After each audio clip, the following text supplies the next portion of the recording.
أن الله تعالى يفتح علينا فتوح العارفين ويفقهنا في الدين ويرزقنا كمال الإخلاص واليقين. بسم الله الرحمن شيخنا ومعلمنا في الدين ومؤلف هذا الكتاب أن الله تعالى يتغشاهم بالرحمة والمغفرة وينفعنا ببركاتهم وأسرارهم وأنوارهم وعلومهم وإلى حضرة النبي محمد صلى الله عليه وسلم بسر الفاتحة. أعوذ بالله من الشيطان الرجيم. بسم الله الرحمن الرحيم. الحمد لله رب العالمين الرحمن الرحيم مالك يوم الدين إياك نعبد وإياك نستعين اهدنا الصراط المستقيم صراط الذين أنعمت عليهم غير المغضوب عليهم ولا الضالين آمين. اللهم صل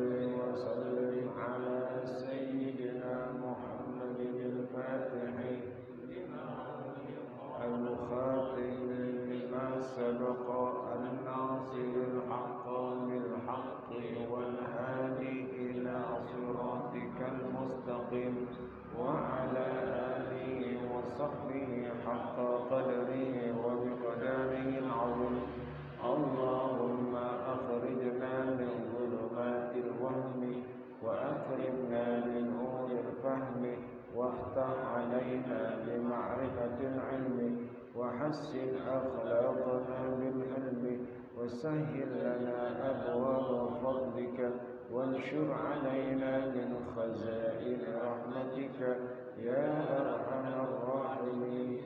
رضينا بالله ربا وبالإسلام دينا وبمحمد نبيا ورسولا. اللهم أنت ربي لا إله إلا أنت خلقتني وأنا عبدك وأنا على عهدك ووعدك ما استطعت. أعوذ بك من شر ما صنعت. أبوء لك بنعمتك علي وأبوء بذنبي فاغفر لي فإنه لا يغفر الذنوب إلا أنت.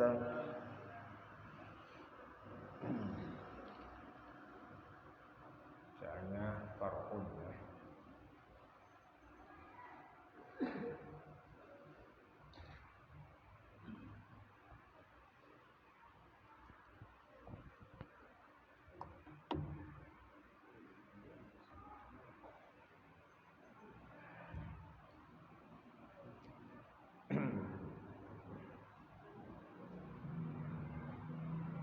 Bismillahirrahmanirrahim. Alhamdulillahi rabbil alamin. Wassalatu wassalamu ala rasulillah Muhammadin wa ala alihi wa sahbihi ajma'in, amma ba'd. Fa inna asdaqal hadits kitabullah ta'ala wa khairul hadi hadi sayyidina Muhammadin sallallahu alaihi wasallam wa syarrul umuri muhdatsatuha wa kullu muhdatsatin bid'ah wa kullu bid'atin dhalalah wa kullu dhalalatin finnar. Wa fi sanadil muttasil ila al-imam al-muallif rahimahullahu ta'ala wa adama an-naf'a lana bih wa bi barakati 'ulumihi wa bikum fid darain amin. Qala radhiyallahu anhu. Far'un yajuzul jam'u bil maradi taqdiman wa ta'khiran 'alal mukhtar. Ini satu cabang dari pembahasan tentang sholat jamak qashar yang kaitannya masih ada tentang jamak qashar, tapi cabang ini agak sedikit keluar dari asal pelaksanaan sholat jamak qashar. Biasanya orang melakukan sholat jamak ataupun qashar itu dilakukan dalam keadaan musafir, lagi dalam perjalanan jauh dengan jarak 88 km atau 83, berbagai macam pendapat, dengan ukuran 2 marhalah, maka itu boleh dilakukan sholat jamak qashar. Bila tidak dalam keadaan musafir, maka atau tidak memenuhi kriteria dari syarat qashar, maka tidak diperbolehkan melakukan sholat qashar jamak. Dalam pembahasan ini masih dalam pembahasan sholat jamak,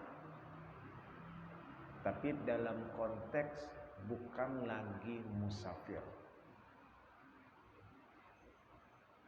Yajuzul jam'u, boleh menjamak, bil maradi, dengan sebab sakit. boleh menjamak karena sakit. Taqdiman wa ta'khiran, baik jamak takdim ataupun jamak takhir. Takdim mengerjakan salat asar di waktu zuhur, salat isya di waktu maghrib. Takhir mengerjakan salat zuhur di waktu asar, salat maghrib di waktu isya. Itu namanya takhir. Ya. Nah, boleh tuh kalau lagi sakit menjamak salat, baik jamak takdim ataupun jamak takhir. Ya, boleh. Kalau kemarin kita bahas lagi musafir. Kalau ini bukan karena musafir, dicontohkan karena sakit. Nah, jadi kalau kita lagi sakit boleh menjamak baik takdim ataupun takhir.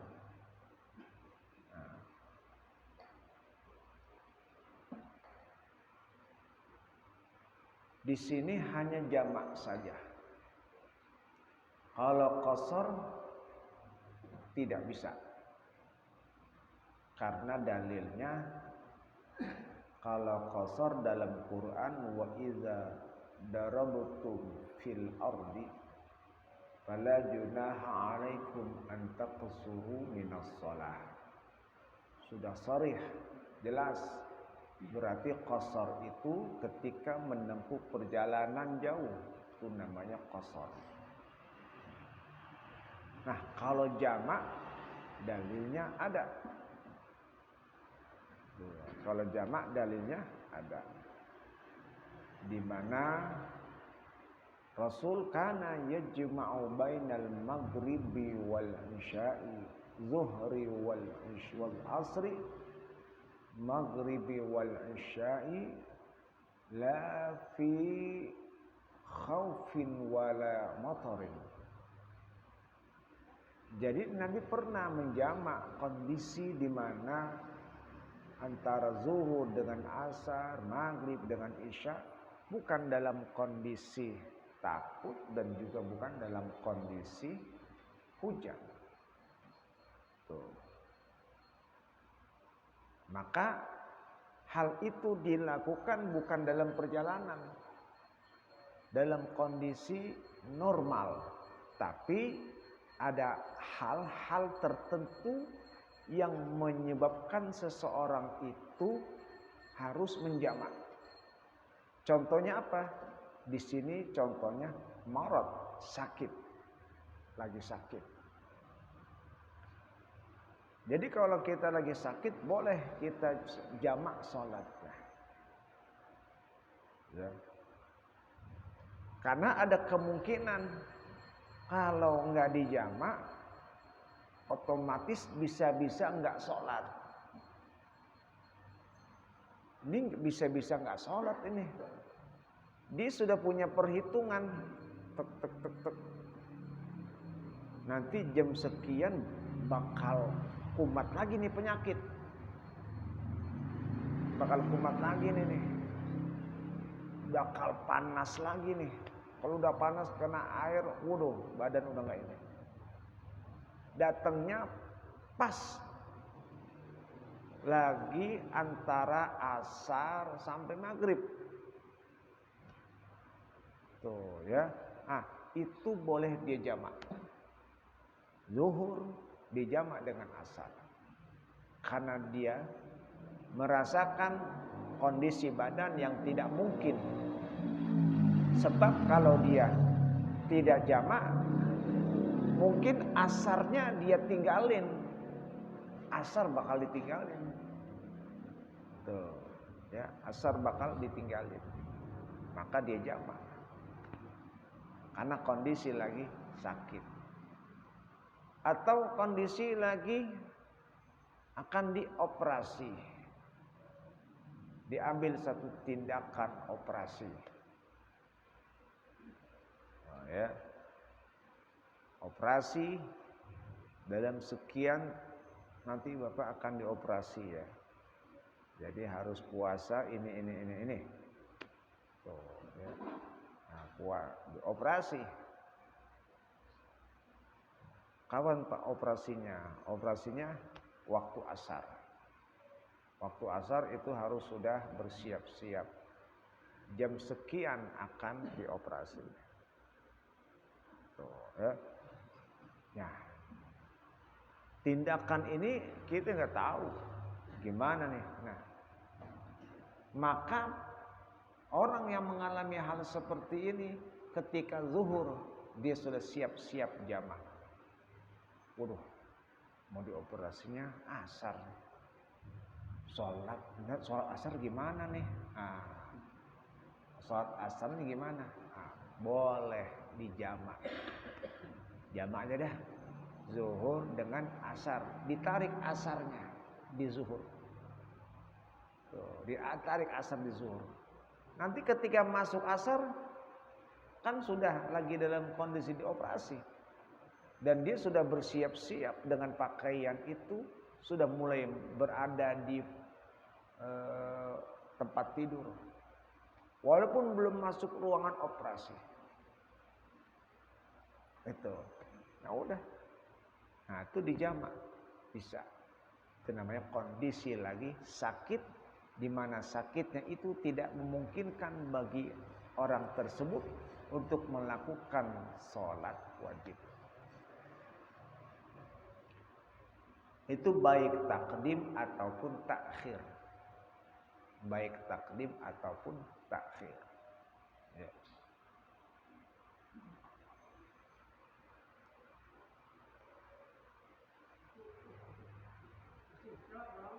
Hah? Apanya? Iya, nanti ada di ini, di uraian.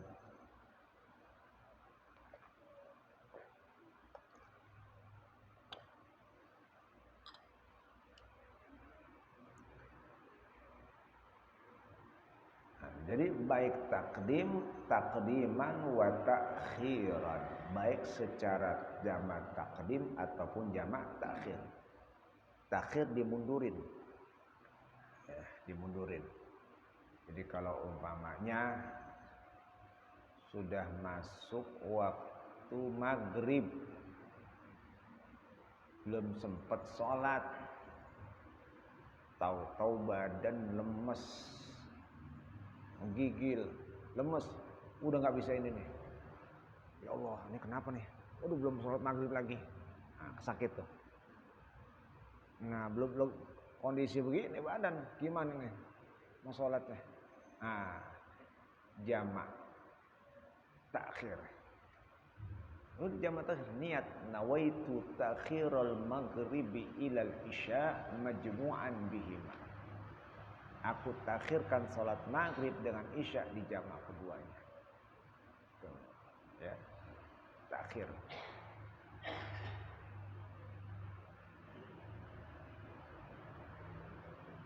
Alal mukhtari, menurut pendapat yang mukhtar, yang terpilih. Ya, menurut pendapat kaul yang mukhtar, yang terpilih.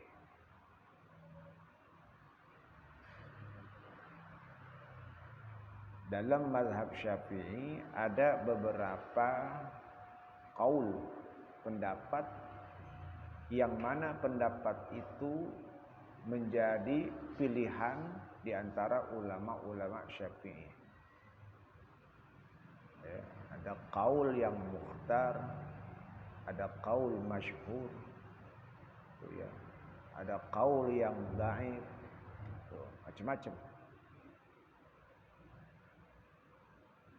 Nah, di sini menurut Imam Nawawi dan lainnya, Imam Nawawi ya, mengambil satu pandangan bahwa melakukan sholat jamak takhir dan takdim dalam kondisi sakit boleh. Dalam kondisi sakit boleh, silakan. Itu menurut Imam Nawawi. Tuh, ya. Imam Nawawi mengambil pendapat ini berdasarkan apa? Berdasarkan dalam mazhab Imam Ahmad yang mengutip hadis yang tadi. Tuh.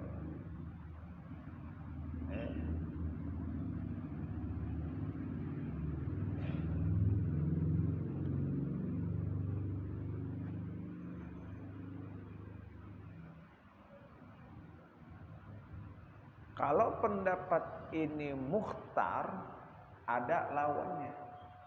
Tuh. Apa? Masyhur. Tuh. Jadi ada pendapat masyhur bertolak belakang. Dalam mazhab Syafi'i, pandangan ulama menganggap ini adalah pendapat yang bertolak belakang. Ya. Maka dalam mazhab Syafi'i pada prinsipnya tidak diperbolehkan menjamak salat dalam keadaan sakit, dalam keadaan ada angin dan gelap, ada rasa takut dan berbagai macam. Ya, seperti itu.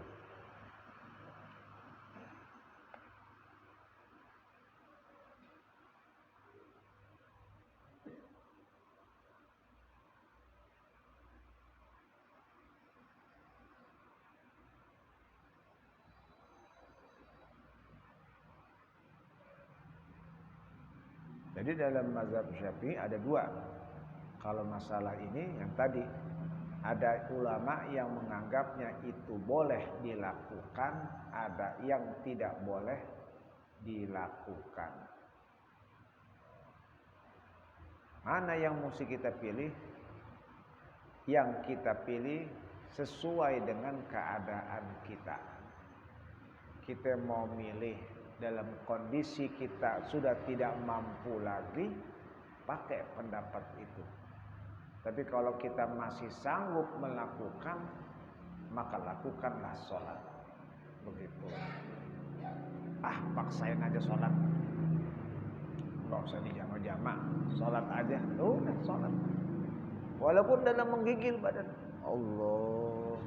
Udah sholat. Selesai. Gak lama. Tapi kalau kayaknya nggak kuat nih, nggak kena nih, tuh ya, kayaknya nggak kena nih, harus dijamak nih, jadi bikin takhir nih, nggak kena nih, harus ditakhir nih, tuh ya, udah ditakhir, gitu.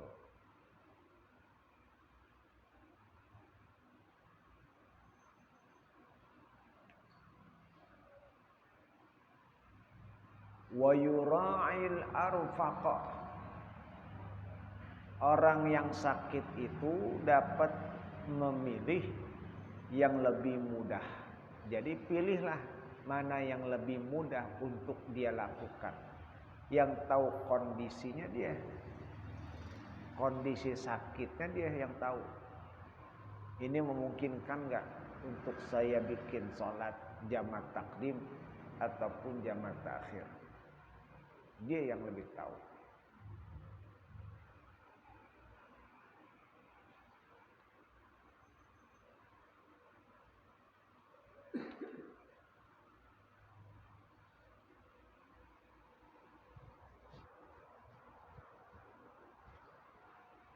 Fa in kana yazdadu maraduhu ka'an kana yahummu mathalan waqta saniyati qaddamaha bisyuruti jam'i taqdim. Kalau penyakitnya itu bertambah seperti panas di saat waktu yang kedua, maka dia melakukan jamak takdim dengan syarat-syaratnya. Kalau dia merasakan ini sekarang udah mulai berasa panas nih, demam, gitu ya. Kalau demamnya segini, ini udah mau sholat ini nih, udah ngerasain tuh. Ntar asar gimana nih? Bisa-bisa panjang nih. Nah, udah ditakdimkan, dibikin jamak takdim. Udah jamak takdimnya zuhur dengan asar dengan syarat-syarat jamak takdim. Berarti dia bikin sholat zuhur dulu baru asar. Usolli fardhu zuhri majmu'an bil asri lillahi ta'ala. Jadi jangan pakai kosor ya. Usolli fardhu zuhri majmu'an bil asri lillahi ta'ala. Saya salat pada zuhur dijamak dengan asar karena Allah Ta'ala. Allahu Akbar. Selesai 4 rakaat salat lagi. Sholli fardhal asri, jangan pakai nyebut jamak karena sudah niat jamak. Usolli fardhal asri lillahi ta'ala atau arba'a rakaatin lillahi ta'ala. Begitu.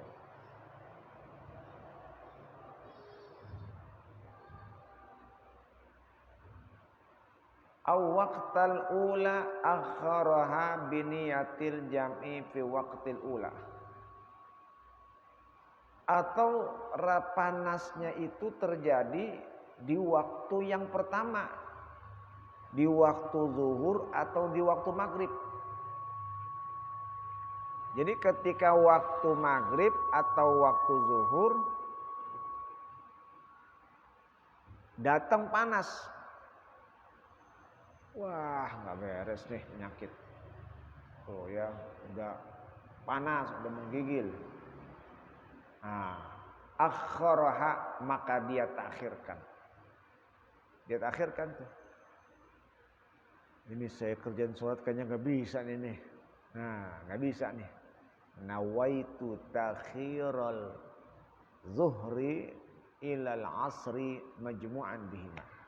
Saya mentakhirkan sholat zuhur dengan asar dijamak karena Allah. Niatnya gitu ya. Niatnya tuh.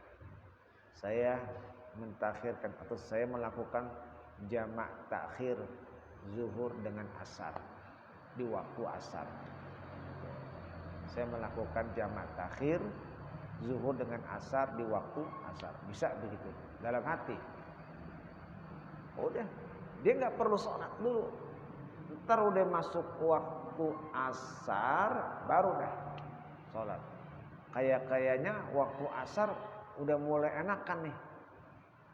Udah mulai enakan. Nah, kalau sudah mulai enakan baru dah dia sholat. Tuh. Waktu asar makin belum hilang juga ini. Tuh ya, belum hilang juga ini nih. Wah, gimana nih? Nah, kalau belum hilang juga maka lakukanlah sholat semampu yang engkau lakukan. Tetap harus sholat juga. Jangan ditambahin jamak lagi. Kayaknya harus dijamak lagi nih. Ke maghrib. Ya kagak bisa. Jadi kudu ada ilmunya. Jangan ilmu kirata. Kira-kira aja nih. Jangan pakai ilmu kira-kira. Kira-kira bisa nih kalau disambungin sama maghribnya. Oh, jangan begitu. Tetap jamak itu patokannya zuhur dengan asar, maghrib dengan isya. Nggak bisa dikepang zuhur asar dengan maghrib, nggak bisa. Kalau kejadiannya waktu asar masih belum juga, ya berarti sholat lakukan semampu. Nah, bagaimana sholat lakukan semampunya? Ya sudah, berarti kalau sholatnya dalam kondisi berbaring. Udah nggak bisa berdiri, duduk. Nggak bisa duduk, berbaring. Nggak bisa berbaring, ya telentang. Dipakai bantal, kayak gitu. Nah itu, masuk ke situ. Itu dalam posisi di mana seseorang sudah tidak mampu lagi melakukannya. Tuh, ya.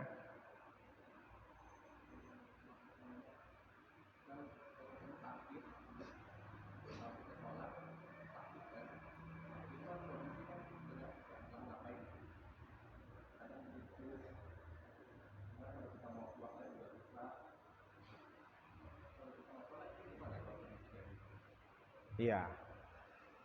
Kalau sudah menyangkut masalah wudu, toharah yang tidak sempurna, itu dalam mazhab Syafi'i, karena toharah itu masuk dalam khitabul wada'. Tuh ya, masuk dalam syarat, maka itu harus dipenuhi. Bila ia tidak mampu memenuhi itu, maka dia melakukan yang ia mampu lakukan li hurmatil waqti, sekedar menghormati waktu, walaupun tanpa berwudu. Kalau pakai tayamum bagaimana? Kalau pakai tayamum juga, kalau bisa nyari debunya, jangan main tempel-tempelin tangan ya, di kasur, di bantal. Emang tuh kasur tahu ada debunya? Tuh, pastikan dulu ada enggak. Bukan pakai kira-kira, kayaknya ada ya, kalau kayaknya ada, cek gitu, ada enggak benar? Enggak ada, percuma. Itu satu. Yang kedua, kalau pakai tayamum juga tangan kita diimpus. Kalau diimpus percuma juga kan, bagian anggota tubuh nggak terkena air dan tidak pula terkena abu. Maka dalam hal ini dihormatil waktu, salat sekedar menghormati waktu, nanti diulang kembali. Tuh. Iya, dikodok. Iya. Kalau ajalnya mati, sudah dijemput, nggak sempet bayar kodok, nah, ahli warisnya yang membikinkan fidyah. Makanya ketika sakit pesen, ntar kalau gue mati, ya, ya, tolong sholat yang nggak sempet dikerjain dibikin fidyah ya, itu tolong dibikinin fidyah. Nah itu pesen wasiat itu kalau sakit. Ya. Jadi kalau mesen wasiat jangan cuma urusan harta doang yang dipikirin, urusan dirinya juga buat nanti di alam kubur harus dipikirin. Ya. Jadi wasiat yang kayak gitu, yang terutama, ya, yang terutama kayak gitu.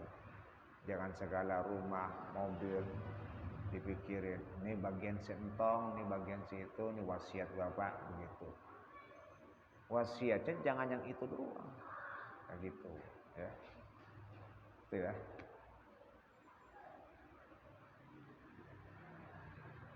Itu jamak takhir. Jadi kalau sudah tidak masih dalam kondisi panas juga, udah sholat semampunya. Berarti kalau dia nggak mampu berdiri, duduk. Kalau mampu duduk, berbaring. Itu dalam kondisi dijamak. Dalam kondisi dijamak. Ya. Kayaknya bangun susah, ini susah, udah dah. Wadhabatan jam'un mutaakhiruna al-maradahuna bi annahu ma yashukku ma'ahu fi'lu kulli fardin fi waqtihi. Ulama-ulama mutaakhir memberikan satu kriteria penyakit di sini. bahwasanya itu mayasyuku yang menjadi masyaqqat melakukan setiap fardu di dalam waktunya. Jadi ulama menjadikan standar bolehnya menjamak di sini dalam kondisi penyakit yang kalau dia melakukan sholat jadi susah, kata dia. Susah. Gimana mau sholat? Orang badan udah nggak bisa bergerak. Nah, gimana sholat? Badan udah nggak bisa bergerak. Gimana mau bangun? Ah udah deh. Kalau begitu dijamak aja dah. Kali kita mah nggak tahu, barangkali tahu besok entar hilang tuh penyakit. Itu. Walaupun menurut perhitungan sih, ya, ini mah penyakit panjang urusannya. Penyakit panjang urusannya. Ya udah, nggak masalah. Ya. Kayak saudara kita, ya. Itu dalam kondisi kan darahnya rendah, ya, kan udah nggak bisa bergerak tuh, diem aja. Kalau dia sadar dia harus sholat, dia sadar dia harus sholat, walaupun tanpa berwudu, sholat, walaupun nggak harus angkat tangan begini, udah biarin aja. Ya Allah, udah waktu sholat nih, sholat tuh semampunya. Allah, kalau mau dibikin jamak silakan jamak. Ini kayaknya ya, ngeri kecapean ini, ketiduran. Oh udah jamak. Allahu Akbar.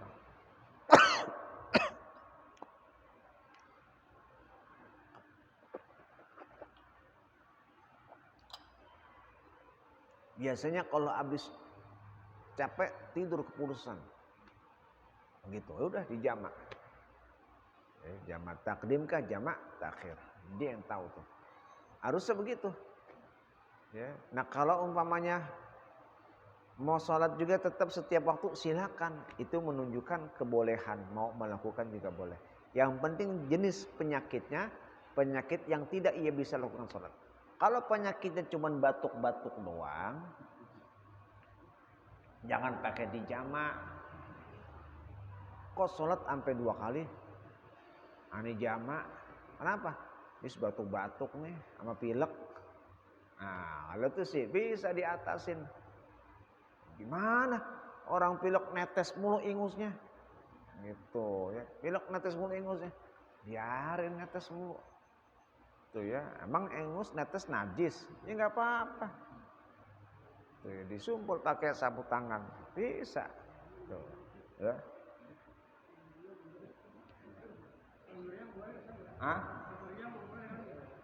Kalau meriang, ya silakan, yang tahu kondisinya kan dia. Tapi ingat, beti ya, beda tipis antara nafsu males, antara males sama bener-bener nggak mampu. Nah, itu tuh. Ini karena males, emang bener-bener nggak mampu. Yang tahu dirinya. Ya lihat kesehariannya dah.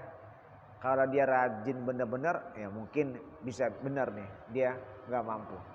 Tapi kalau memang orangnya sholatnya males-malesan, ya bisa jadi dah. Ada sakit bikin alasan dah. Dijamaah aja dah. Lagi segan banget ini. Nah, males urusannya.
Kama syaqqatil masyi fil matari bihaitsu tabtallu thiyabuhu.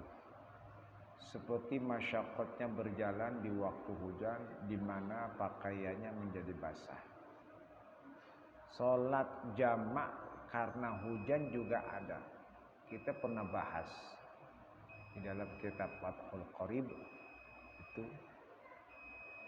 dalam kondisi hujan itu juga bisa dijamak, ya. Tapi syaratnya hujan yang memang kalau ia lakukan itu bisa membasahi pakaiannya dan dia nggak ada sarana untuk menjadi alat berteduh. Nggak ada itu, payung nggak ada, mantel nggak ada, daun pisang kagak ada, tampah kagak ada, semuanya nggak ada. Kalau ada tetap. Jadi ketika dia lagi saat sholat maghrib hujan, hujannya saat itu. Dan menurut prediksi ini hujan bakalan lama. Biasanya kalau hujan bakal lama, hujan yang gede. Kalau hujannya gerimis-gerimis, ya gerimis. Wah, jamak. Nah itu nggak bisa. Karena ada kemungkinan hujan gerimis itu ya, menandakan bahwa cuman gerimis doang. Jadi kalau dia sudah masuk waktu sholat pertama, hujan deras itu, nah itu boleh dijamak zuhur dengan asar.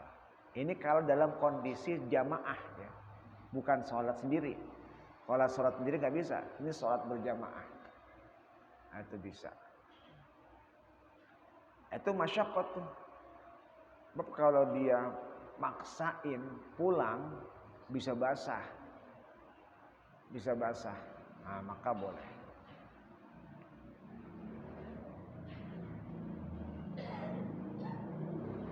Artinya dalam hal ini sholat jamak karena sakit diperhitungkan karena masyaqqatnya ketika ia melakukan sholat dalam kondisi sakit. Maka masyaqqat berjalan ketika hujan itu juga menjadi pertimbangan diperbolehkannya sholat qasar, sholat jamak. Wa qala akharuna la budda min masyaqqatin zahiratin ziyadatan ala zalika.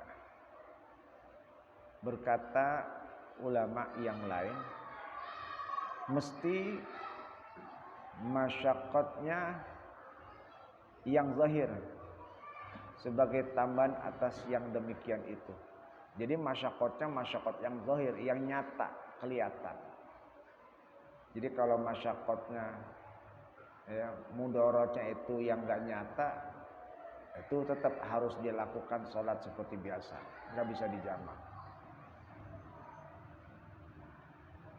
Bihaitsu tubihul julusa fil fardi. di mana masyaqqat itu membolehkan ia duduk ketika sholat fardu. Jadi ketika dia sholat fardu itu nggak bisa berdiri, itu masyaqqatnya kelihatan.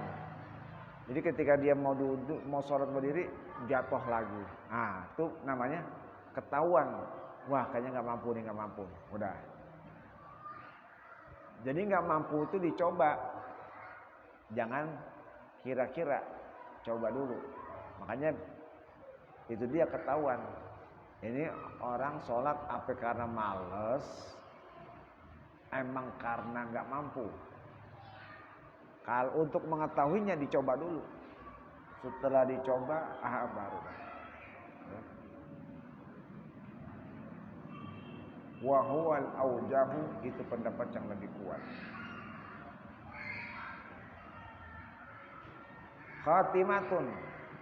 Qala syekhuna fi syarhil minhaji, berkata guru kami dalam syarah minhaj, man adda ibadatan mukhtalifan fi sihhatiha min ghairi taqlidin lil qaili biha lazimahu i'adatuha.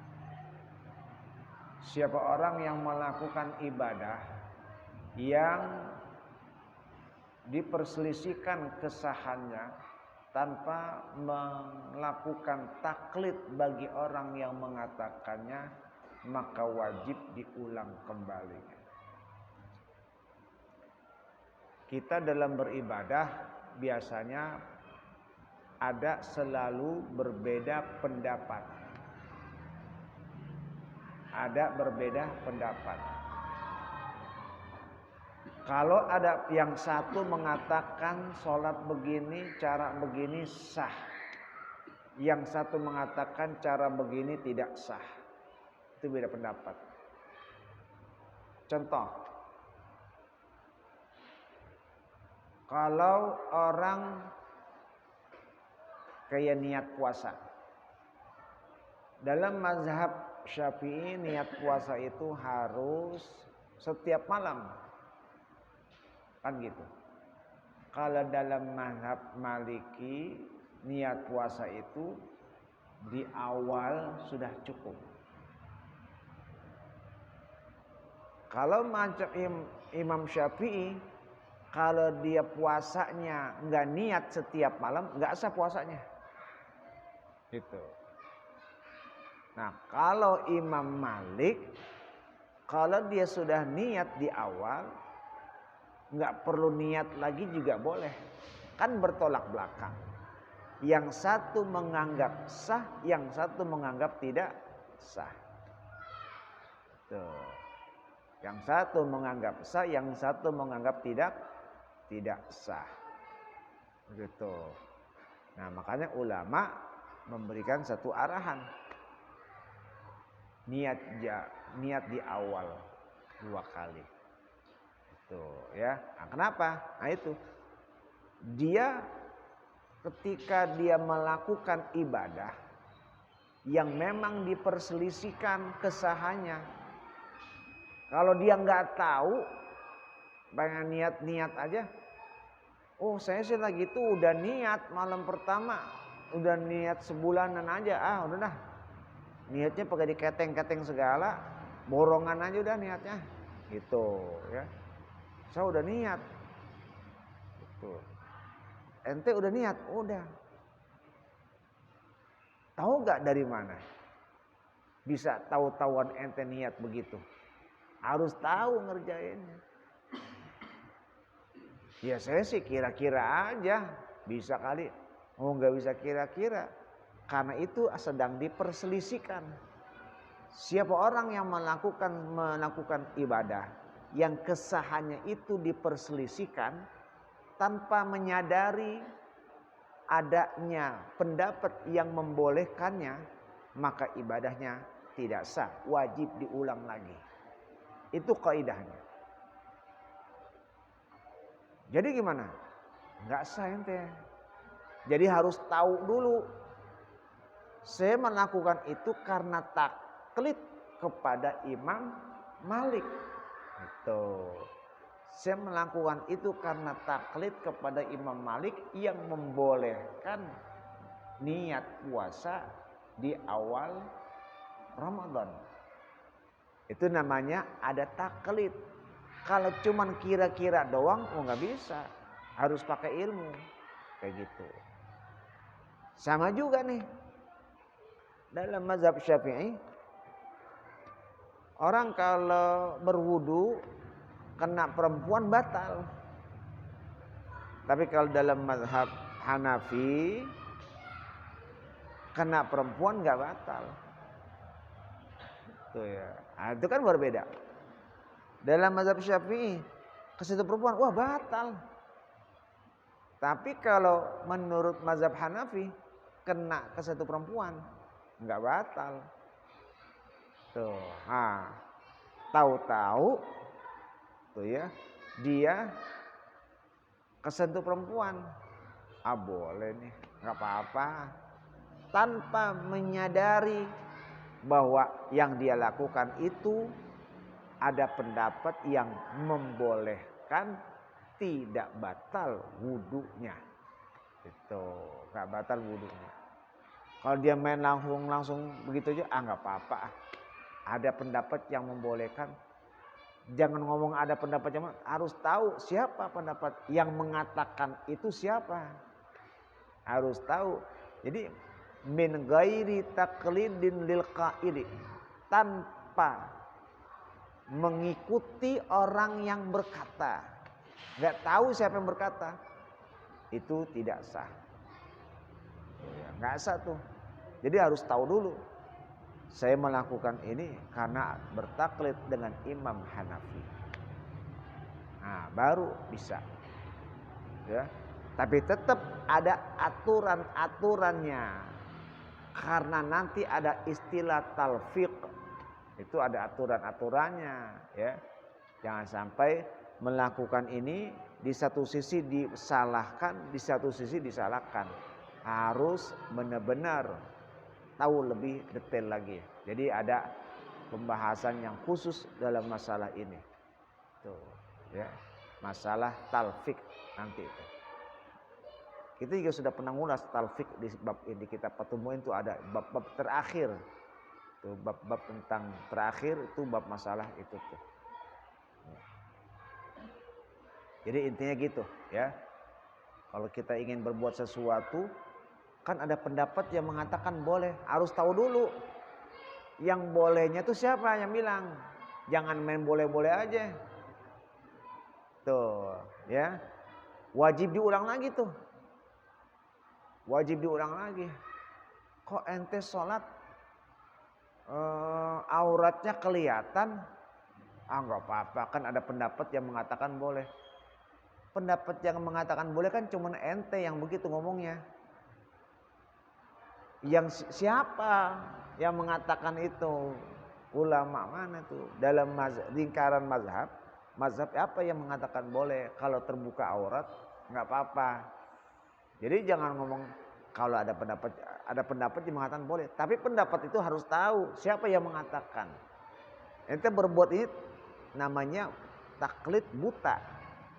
Harus taklidnya tahu. Tuh ya dalam. Nah disitulah pentingnya di dalam memposisikan ilmu bahwa kita tidak boleh sembarangan di dalam beramal. Harus punya aturan-aturan di dalam beramal.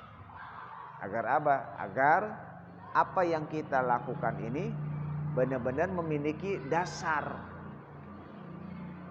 ikutannya. Kalau kita berbuat nggak punya dasar ikutannya, agak diakuin. Kalau umpamanya diprotes nanti, kamu kenapa sholat begini kok? Gitu. Kan ada yang bilang, siapa yang bilang? Siapa ya? Kalau udah begini kan ada yang bilang, siapa? Imam ini yang mengatakan begini. Dipanggil imamnya. Benar. Ente mengatakan pendapat kayak gini. Iya benar. Cocok. Diterima. Tuh ada ininya. Mata rantainya, alasannya kayak gitu. Ya.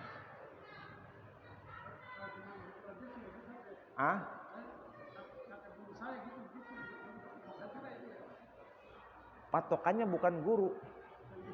Bukan. Ya. Jadi patokannya itu adalah siapa yang mengatakan itu. Makanya ketika seorang guru menyampaikan, beritahu juga menurut tuh ya. Karena ikhtilaf berbeda itu dalam mazhab juga bisa berselisih tuh ya. Di lain mazhab juga berselisih. Tapi kalau masih dalam satu mazhab Syafi'i, berselisih itu masih mending. Tapi kalau sudah lintas mazhab, lain mazhab, itu kita harus tahu. Harus tahu. Cuman yang bagus juga, bila dalam mazhab ini ada perselisihan, kita harus tahu bahwasanya ini pendapat Imam Ibnu Hajar mengatakan tidak sah. Imam Nawawi mengatakan, Imam Romli mengatakan sah. Nah, kita tahu itu lebih bagus. Tapi andai kata kita tidak menguasai hal seperti ini dan itu ada di dalam mazhab Syafi'i, ya udah. Gitu. Ya, seperti itu. Di anna iqdamau ala if'aliha abasun. Karena mengerjakannya itu bisa sia-sia. Nanti sia-sia tuh kalau kita nggak tahu berbuat begini dari mana dasarnya, gitu. Dari mana dasarnya? Dalam hal ini kita simpel aja, nggak perlu sampai mendetailkan dalil hadisnya, ayat Qur'annya enggak. Ya. Orang yang berpatokan dengan hadis dan Qur'an itu mujtahid. Kalau macam kayak kita, patokan dalilnya itu bukan Quran dan hadis, tapi patokan dalilnya itu adalah bagaimana ulama-ulama salaf itu menyampaikan, ulama-ulama yang ada kitabnya ya, terbuku kan. Dari situ. Tuh. Nah, dari situlah nanti mereka berpendapat seperti itu di dalam kitabnya. Pasti memiliki dalil.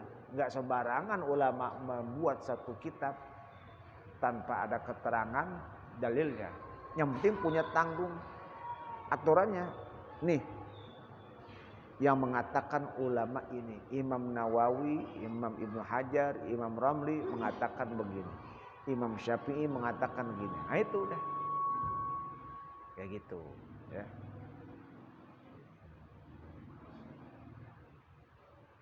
Ya, tsumma qala faslun fi salatil mayit wallahu a'lam bis-shawab. Baca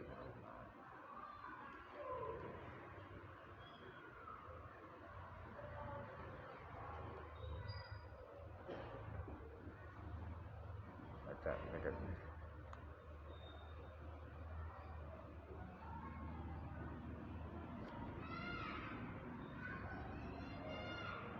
Yang mana bacanya?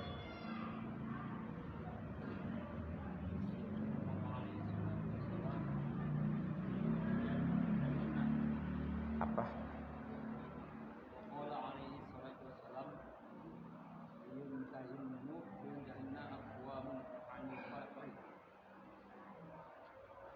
Waduh, Anda halaman berapa nih?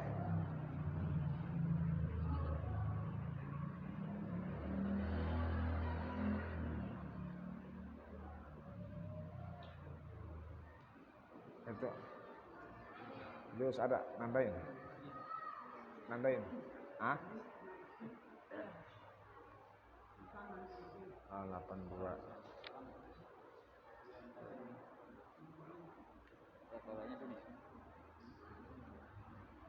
Oh iya.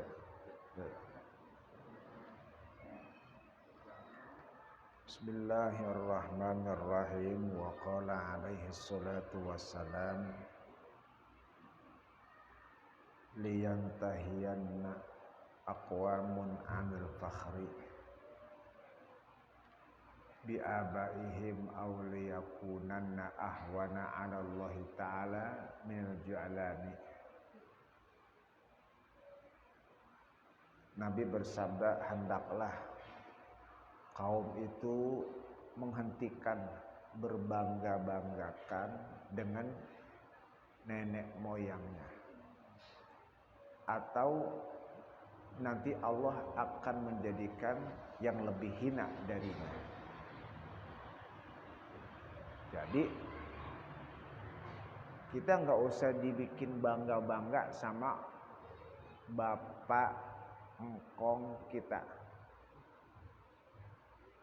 Ya. Nih gini-gini turunan Nabi nih gini-gini. Nabi Adam.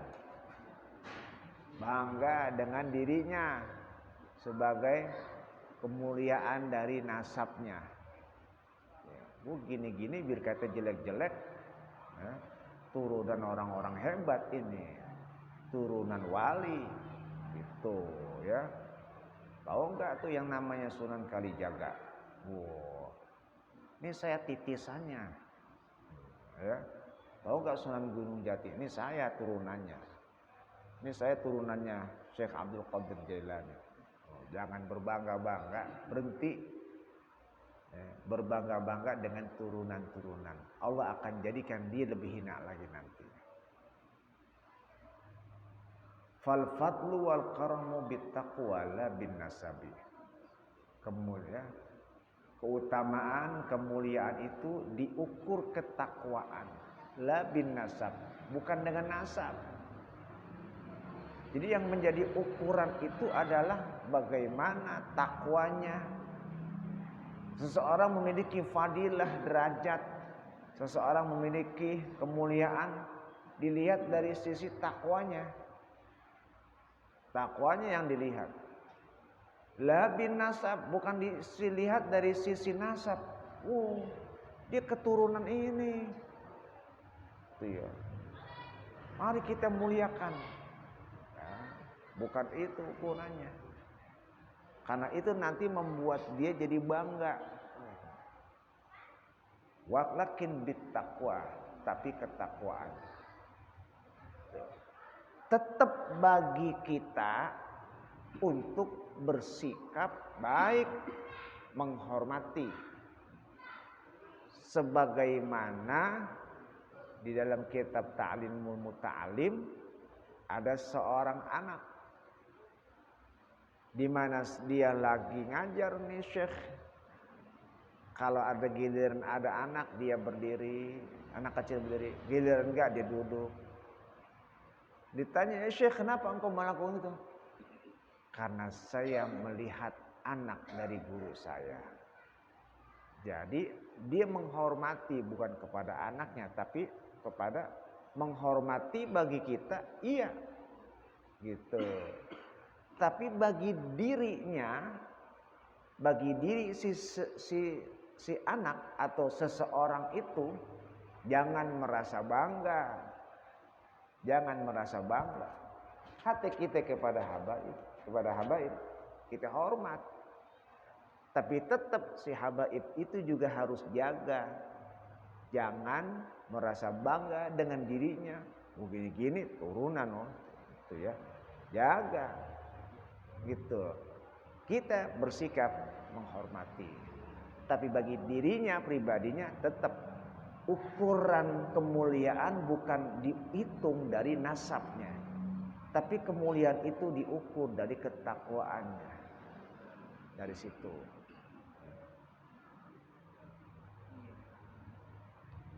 Kama qala Allah Ta'ala, inna akramakum indallahi atqakum. Karena Allah berfirman, sungguh yang paling mulia di sisi Allah orang yang bertakwa. Tuh. Yang paling mulia di sisi Allah adalah orang yang bertakwa. Tuh. Apalagi kalau sampai memanfaatkan, lu harus nyumbang. Tuh ya, gua turunan wali, lu kalau kagak nyumbang celaka tar. Tuh ya, lu harus ya. Itu jangan tuh. Itu yang begitu udah kagak benar. Ya. Udah kagak benar omongan begitu. Walat lu. Dirinya mengakui seperti memiliki keturunan orang-orang yang baik sampai mengancam. Kalau enggak begini tuh, lu bakalan celaka tar. Tuh. Ada tuh Habib datang ke mertua saya begitu, sampai ngancem-ngancem, begitu. Kalau nggak ini nanti kamu bakal celaka, begitu, ngancem-ngancem. Ya, gitu. Emang bocah yang diajak ngomong gini, gitu. Kita mah hormat. Kalau memang dia benar-benar ya kita hormat, tapi nggak perlu sampai begitu-gitu dong omongannya. Ngancem-ngancem. Yang benar-benar juga Habib yang benar-benar juga nggak begitu. Dia tawadu, dia rendah, nggak menyombongkan dirinya sebagai ini, enggak. Dia nggak mau memanfaatkan nasabnya hanya untuk kepentingan duniawinya, enggak kayak gitu. Karena yang menjadi ukurannya adalah takwa.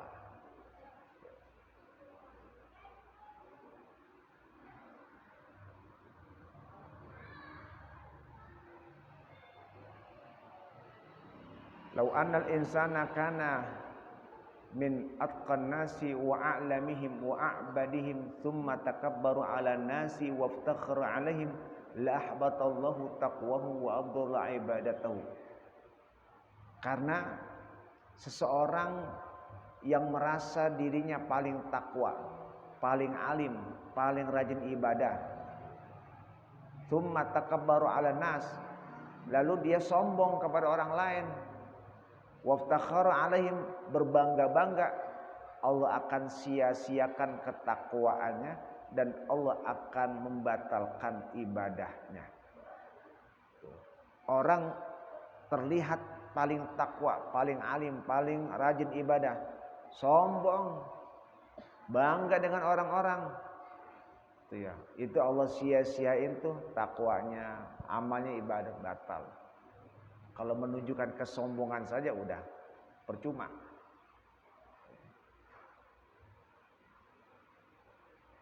Fa kaifa bil jahilil mukhallitil ladzi yatakabbaru 'ala nas bittaqwa ghairihi wa salahi ghairi min abaihi wa ajdadihi. Lalu bagaimana orang yang jahil yang mencampurkan kesombongannya kepada orang lain dengan takwanya orang lain, salehnya orang lain dengan bapaknya dan kakek neneknya? Tuh ya. Bagaimana orang, dia mah bukan orang hebat, orang biasa, cuman ngebanggain sama ketakwaan kakeknya. Kakek gua wali.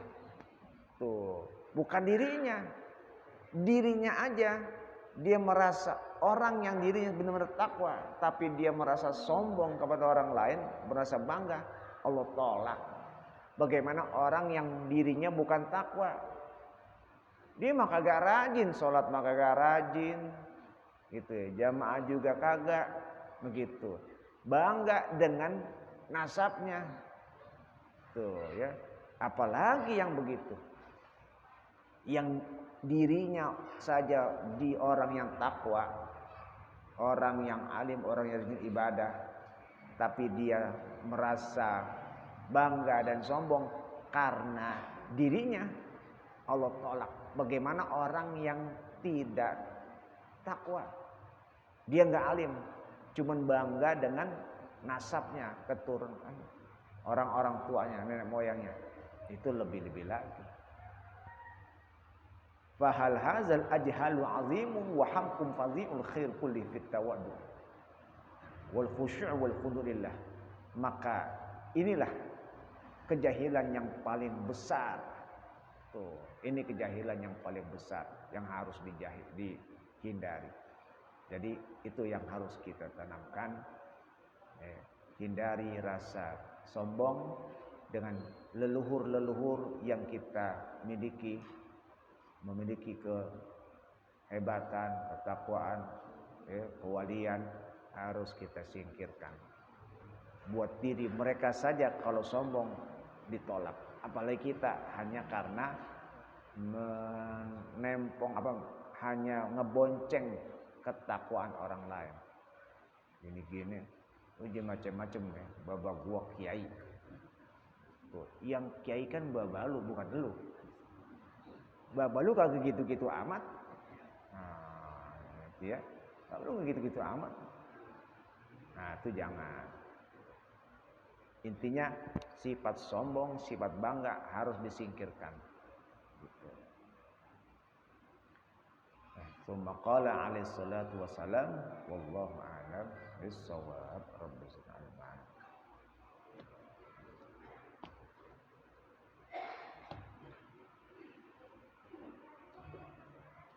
Bismillahirrahmanirrahim. Alhamdulillahirabbil alamin. Hamdan yuwafi ni'amahu wa yukafi'u mazidah. Ya Rabbana lakal hamdu wa lakal syukur kama yanbaghi li jalali wajhikal karim wa li'azimi sultanik. Allahumma shalli ala sayyidina Muhammad wa ala ali sayyidina Muhammad. Allahumma anfa'na bima 'allamtana wa 'allimna ma yanfa'una wa 'allimna ma jahilna wa dzakirna ma nasina wa zidna 'ilman nafi'a. Alhamdulillah ala kulli hal wa na'udzu bika min ahli rahmatika ya arhamar rahimin ya arhamar rahimin. Sallallahu ala sayyidina Muhammadin wa ala alihi wa sahbihi wasallam. Alhamdulillah rabbil alamin.